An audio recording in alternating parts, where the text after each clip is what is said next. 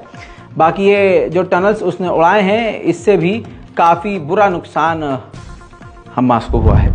ठीक इसी तरह से ये तस्वीर देखिए, head of weapon industry Hamas के, जो हथियारों के डिपार्टमेंट के हेड थे, इजराइल ने उनको भी कत्ल कर दिया है। पत्रकारों ने व्हाइट हाउस पे सवाल किया, व्हाइट हाउस के प्रवक्ता से, कि गाजा में लगातार कत्लेआम हो रहा है, बच्चे मारे जा रहे हैं, सिविलियन मारे जा रहे हैं, तो क्या इसका कोई रेड लाइन है कि ये कब खत्म होगा? पता है व्हाइट हाउस ने क्या कहा? कोई रेड लाइन नहीं है। Is that still the case that the administration has no red lines? That is still the case. In late October, you had referred to the fact that the administration is not drawing any red lines for Israel. As the death toll for civilians in the Gaza Strip has gone up, I wanted to ensure, is that still the case that the administration has no red lines? That is still the case. It's also true that इसके अलावा Israel Lebanon पर भी हमलावर है। तस्वीरें देखिए, Lebanon पर खतरनाक हमले जारी हैं और ऐसा नहीं है कि लेबनान पीछे है, लेबनान भी ज़बरदस्त पलटवार कर रहा है। इसी वजह से इजराइल बौखलाहट में अपनी पूरी ताकत से हमला कर रहा है। कल मैंने गाजा के बच्चों को आपको सुनाया था और आज गाजा के एक बुजुर्ग को सुनाऊंगा, जिसमें वो कह रहा है कि बस बहुत हो गया, हम आम लोग हैं, हम आतंकवादी नहीं हैं, हम शांति और अमन के साथ जीना चाहते हैं। सुनिए। We are not terrorists. We are civilian. We are want to live in peace. Tell me, how many Hamasnik has been killed in this war? It's maybe about 1,000. But look, we died 10,000 civilians for nothing. Israel want to kill us. Israel, she wants to do the same like Hitler was done to her. 6 million people Israel killed. And Israel wants to try to kill 6 million Palestinians for nothing. But we're still in Gaza. We not go to leave our country. 10,000 people has been killed. Why? For what? I said to Netanyahu. मेरे दोस्तों, इसके अलावा एक फिलिस्तीनी American parliament के अंदर खड़े होकर फिलिस्तीन के समर्थन में बोली कि फिलिस्तीनी डिस्पोजेबल नहीं है, कि आप उनको कुछ भी मर्तबा छोड़ दो, वो भी हमारी तरह इंसान है, हम उनकी तरह इंसान हैं। फिलिस्तीन के समर्थन में इंसानियत पर बात करने वाली महिला का बाद में उस पार्लियामेंट ने पूरा जमकर एक साथ विरोध किया। यानी दुनिया एक तरफ हो गई है, कत्लेआम की तरफ हो गई है, यजीदियत की तरफ हो गई है, और बस जुल्म होता देख रही है या जुल्म कर रही है। सुनिए। I'm the only Palestinian American serving in Congress, Mr. Chair, and my perspective is needed here now more than ever. I will not be silenced, and I will not let you distort my words. Folks forget I'm from the city of Detroit, the most beautiful, blackest city in the country, where I learned to speak truth to power even if my voice shakes.